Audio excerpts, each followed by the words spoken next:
Estem molt contents de poder acollir un any més una nova edició de Focus PIME.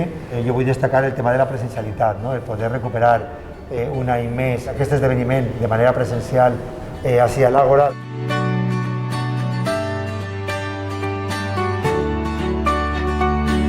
Los temas que vamos a tratar hoy, pensamos que tanto los emprendedores como los empresarios como las entidades pueden tener una información muy directa y actualizada de la situación y cómo se tiene que tomar una serie de medidas para verdaderamente conseguir desarrollar.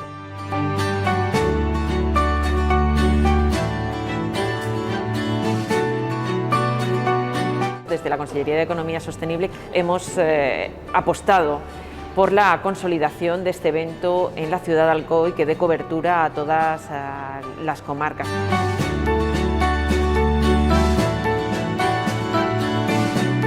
Creo que la sostenibilidad y la economía circular es el mayor reto al cual se han enfrentado las empresas en los últimos 200 años. Realmente supone repensar su modelo de negocio y la sostenibilidad está adquiriendo un papel muy importante.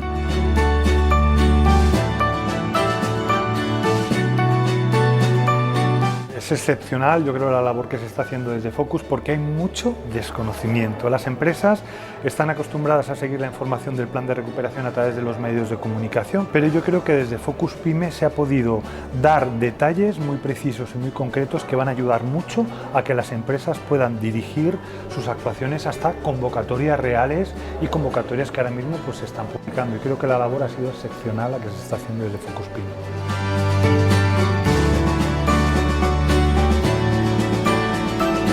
Todo el equipo tiene que estar perfectamente alineado con nuestros objetivos, con nuestro propósito empresarial y con nuestra filosofía de empresa, de forma que esto debe impregnar todas las áreas y todos los departamentos de nuestras empresas.